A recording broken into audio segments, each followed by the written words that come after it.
Hi mga mahal, ang ating topic ngayon ay tinatanong ni Baruch. Ang tanong niya ay, paano po kung halimbawa isang taon wala kaming palakpakan ng aking misis? Mawawala din po ba ang pagkasabik?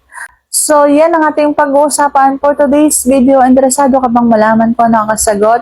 Please keep on watching para bago yan. Kung bago ka pa lang sa akin channel, please consider to like this video and subscribe my channel.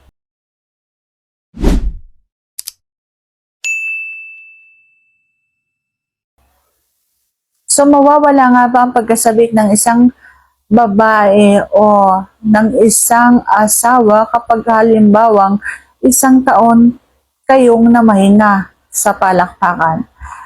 Ang sagot ay hindi. Baligtad nga eh. Mas lalong masasabik yan sa iyo kapag halimbawang wala kayong palakpakan sa loob ng isang taon. Isang taon, hindi lang yun isang araw, isang taon yon ang usapan. Kung halimbawa naman, ang iyong asawa ay hindi nasabik sa'yo, ibig sabihin niyan, hindi ka na niyan mahal.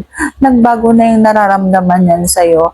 Pero kung halimbawa namang mainit pa rin yung pagmamahal niya sa'yo, ibig sabihin niyan, hindi mawawala yung pagkasabik niyan, hindi mawawala yung nararamdaman niyang init sa pagmamahalan ninyo, lalo na sa pagpapalakpakan ninyo.